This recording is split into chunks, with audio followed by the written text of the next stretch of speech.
Même état d'esprit, on va relever ces critiques justement des observateurs de la scène politique au Sahel. Le Niger, pays enclavé, ils n'iront pas loin. 2 ans après, ce Goyou Kegewe, les réalités vont-elles le contraire? Pays enclavé. Mais tous les pays qui l'entourent ne sont pas cyniques, ils ne sont pas méchants. Mais comme le disait le ministre des Affaires étrangères du Mali, Abdoulaye Diop, être enclavé n'est pas une condamnation à mort. Ce n'est pas une condamnation. Pas du tout, parce que tous vos voisins côtiers ne sont pas des bandits, ne sont pas des gens sans cœur qui obéissent au doigt et à l'œil à Paris. Vous parliez des denrées alimentaires. Mais c'était pour affamer les Nigériens qu'on a fermé la frontière de l'autre côté du principal port, d'où les Nigériens prenaient leurs produits. C'était pour les affamer. Donc, tous les pays côtiers de l'Afrique de l'Ouest ne sont pas des pays bandits, ne sont pas des pays vendus, ne sont pas des pays esclavagistes. Il y en a qui savent que c'est nos frères. Ce n'est pas pour faire plaisir à un petit lycéen blanc qu'on va condamner des peuples entiers, des peuples historiquement connus, qui avaient des empires depuis l'avant-Moyen-Âge, qu'on va les condamner pour un petit lycéen qui gesticule, qui s'agite, qui fait chose. Non. Donc, ces pays côtiers qui ont eu ce courage, mais il faut les citer. Il y a le Togo, il y a le Ghana. Il ne le dit pas, mais les Burkinabés, ils prennent leurs armements à partir du Ghana. Alors, donc tout le monde n'a pas le cerveau pourri par la francophilie, par la France-Afrique. Tout le monde n'a pas ce cerveau pourri là. Il y a des gens quand même qui restent dans certains pays de la CEDEAO, qui réfléchissent, qui raisonnent, qui n'ont pas besoin de recevoir les ordres chaque matin, midi, soir de Paris pour agir vis-à-vis de leurs frères. Ils ont fermé les frontières, il n'y a pas de médicaments, il n'y a pas de nourriture, il n'y a rien, il n'y a pas d'équipement pour tuer les Nigériens. Mais c'est des complices de meurtre, c'est des génocidaires, on devait les juger. Alors, donc, le Niger a survécu parce qu'au-delà de ces illimités dictées de Paris, il y a quand même des gens qui ont dit non, ça ne peut pas se passer comme ça. Nous sommes des Africains. Les manœuvres impérialistes iront-elles jusqu'à la promotion de mouvements insurrectionnels selon vous? Mais attends, on est déjà dans le mouvement insurrectionnel. Les soi-disant djihadistes, c'est de l'insurrection. On veut que ces djihadistes tuent les gens, les civils, pour justement énerver la population qui disent un jour « Ah, Tiani, ben, frère, tu es venu, tu ne nous protèges pas. » Donc, c'est l'objectif poursuivi, mais ça ne peut pas aller. Les Nigériens, ils comparent.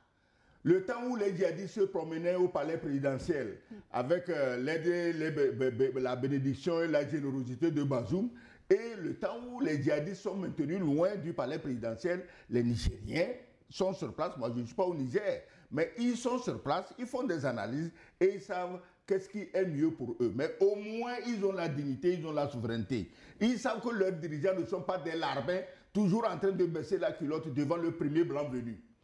Il vient de connaître une avancée sur cette thématique. Le Mali a lancé dernièrement une plateforme, je crois, sans médias, Sigma, le nom, si j'ai bonne mémoire. Un modèle à suivre dans les autres pays? Comment reprendre justement le pouvoir sur l'information? Les 3 pays mettent leurs forces ensemble. Dans le domaine de la communication aussi, il faut qu'ils le fassent. Parce que ce que tu dis du Mali est valable du Burkina, c'est valable du Niger. Donc, si chacun chez lui a créé une plateforme, il faut que quelque part les 3 plateformes se rejoignent, fédèrent, et que les gens se mettent au travail. Parce que dans la tête des ennemis, il n'y a plus de différence entre ces pays. C'est les mêmes hommes à abattre. Parce qu'ils sont trop riches. C'est leur richesse. Il faut les éliminer tous. Les djihadistes sont là pour tuer tout le peuple, pour que les gens prennent les richesses gratuitement. Mais ce qui se passe, je ramène toujours le débat là-bas, hein, ce qui se passe en Ukraine, c'était quoi? C'était un complot. Bon, on attire Poutine dans une guerre en Ukraine, on le bat, on déstabilise Poutine et des gens prennent le pouvoir, on divise la Russie en 5 pays, que tous ces voraces charognards de l'OTAN vont se distribuer et ils ont des matières premières pour les 1000 années à venir. Mais ça n'a pas marché chez Poutine, ça ne marchera pas chez nous aussi. Il faut qu'il le sache parce que Les gens comprennent les enjeux. Les Russes ont compris les enjeux et les Russes n'ont pas du tout l'intention de se faire traiter comme les Gabonais ou les Togolais ou les Ivoiriens. Ils n'ont pas du tout envie. Voilà, donc, on parlait de la communication. Il faut qu'on mette dans les oreilles des gens, des pays du Sahel et même de nos pays qui ne sont pas encore dans l'AES. Il faut qu'on mette dans la tête des gens que tous ceux qui s'amusent avec la sécurité, la vie de leur pays, parce qu'on lui a donné l'argent, il faut insulter, il faut attaquer, il faut dénigrer, et puis on joue au grand héros. Mais toi, quel grand héros tu joues? On t'a pris, on t'a coopté, tu ne parles même pas bien français. Hein? C'est parce qu'on sait que tu ne connais rien qu'on a mis le choix sur toi pour que tu fasses toutes les bêtises telles qu'on te les dicte. Parce que si tu avais un certain niveau, mais on ne t'aurait pas choisi. Donc maintenant, aujourd'hui en Afrique, on est à la recherche des gens qui réfléchissent le moins possible pour déstabiliser leur pays. Le général Abdourahmane Tiani, président donc, du Niger, a relevé dans son discours les manœuvres impérialistes persistantes, des tentatives de déstabilisation. Mais quels sont les moyens dont dispose aujourd'hui le général Tiani pour continuer à tenir tête aux prédateurs impérialistes? Les premiers moyens dont il dispose, c'est son peuple. C'est le peuple. Bien sûr, il y a son peuple qui est toujours derrière lui. Nonobstant quelques soubresauts, et ça c'est humain parce que, comme l'avait dit l'ancien PM du Mali, sur la durée c'est l'économie qui tient. Mais ce qui est saisissant, c'est que lui, le général, n'est pas du tout distrait. Vous écoutez bien les anciens premiers ministres des pays, que ce soit l'AES, le Togo. Absolument. D'accord, allez-y. Absolument. Donc, lui, le général, il n'est pas venu par hasard. Lui, il savait très bien qu'il y aura ces grincements de dents, mais il avance, il continue. Et aujourd'hui, quels sont les atouts dont il dispose? C'est la solidité au sein de l'armée nigérienne aujourd'hui. L'armée nigérienne est très soudée. Il n'y a aucun corps de l'armée qui est délaissé. Toutes les unités, toutes les armées sont aujourd'hui soudées derrière le général. Ça, c'est la première des choses.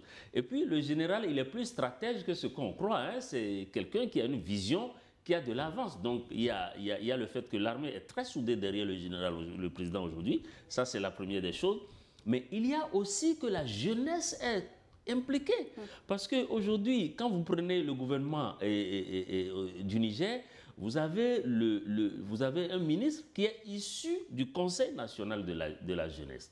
Et vous avez un autre ministre qui est un web activiste très connu et qui pourrait représenter ce monde-là de l'Internet aujourd'hui. Donc il y a ça. Et il y a le ministre du Commerce aujourd'hui qui était quand même le secrétaire général du M62, donc la plus grande organisation de la société civile nigérienne. Donc, pour vous dire que quand le général dit « ensemble, on doit travailler », ce n'est pas simplement une vue d'esprit quand le président Tiani le dit. C'est-à-dire c'est quelqu'un qui sait très bien de quoi il parle et aussi qui a la foi. Parce que là, l'ambassadeur l'a rappelé tout à l'heure, il dit ben, on y va, on avance, gardons la foi, ne soyons pas distraits. Selon vous, quels sont les avantages de cette ouverture dont il a fait preuve en formant le gouvernement actuel? Je pense que c'était en avril dernier, le tout dernier gouvernement. Mais justement, c'est pour rassembler tous les fils et toutes les filles du Niger autour de l'objectif et de la construction de la nation, de la refondation tout simplement. Donc personne aujourd'hui n'est délaissé. Toutes les composantes de la société aujourd'hui sont représentées au gouvernement. Et voilà, ça fait partie des armes dont il dispose aujourd'hui. Et l'autre chose, c'est sa solide relation justement au sein de l'AES. Parce qu'aujourd'hui, vous n'êtes pas sans savoir que la solidité des pays de l'AES, elle dépend de la solidité de tout le bloc. Et aussi, la solidité des relations que l'AES a aujourd'hui avec une puissance comme la Russie, etc. Donc aujourd'hui, il n'y a pas question de s'apeurer ou de se disperser. Le président Tiani sait là où il va et il a pris les dispositions pour atteindre les objectifs qu'ils se sont fixés. Le Niger peut compter sur le Mali ou encore le Burkina Faso au sein de l'Alliance des États du Sahel, mais est-ce que cette solidarité manque de la part des pays voisins pour le Niger, de même que pour l'AES? Non, tu parles de quel pays voisin? Il y a les petites satrapies de la France. Des pays frères d'Afrique. J'ai dit non, laisse tomber le mot frère. J'ai dit il y a quelques satrapies, des satrapes de la France, dont la raison d'être est de combattre le Sahel. C'est-à-dire que quand ils arrivent à l'Élysée, la seule bonne nouvelle qu'ils ont pour Macron, c'est de leur dire on va les déstabiliser. À part ça, chez eux, il n'y a plus rien à dire. C'est le fiasco partout, sur toute la ligne. Il faut suivre les informations venant de ces pays. Sur toute la ligne, c'est le fiasco.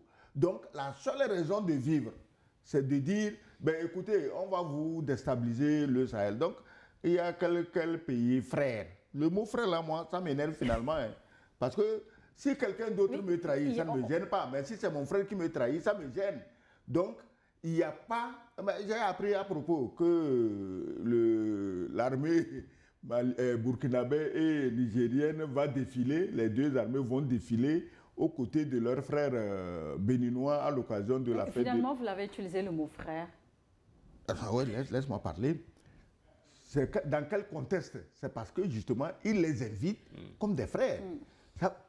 Et si c'est vrai, j'ai appris. Moi, je n'ai pas entendu un communiqué officiel. Pour l'instant, la fête nationale au Bénin, c'est le 1er août prochain. C'est le 1er août. Ça n'a pas été confirmé au sein des... Si l'invitation est confirmée et que les choses se passent, là, je peux parler de frères. Ça veut dire que les gens, à un moment donné, ont commencé à se dire, mais je préfère m'entendre avec celui qui est mon voisin qu'avec celui qui est à 6000 km. Parce que le jour où j'aurai des problèmes, l'homme de 6000 km, là, le temps qu'il arrive, je suis déjà mort. Alors que mon voisin, lui, peut arriver plus tôt. Donc, si c'est vrai, j'ai dit c'est une rumeur, si c'est vrai, il semble que côté béninois, ça a été annoncé. Si c'est vrai, ok, nous n'avons pas de leçon de radicalisme à donner. Si un jour on se dit, ben, écoutez, nous sommes des frères, on a fait la guerre, on s'est fait la guerre, on s'est tiraillé, mais il est temps qu'on se mette ensemble, bon, tant mieux. Nous ne pourrons qu'applaudir tout ce qui va dans le sens de la réconciliation, de l'unité, du vivre ensemble. Tu comprends?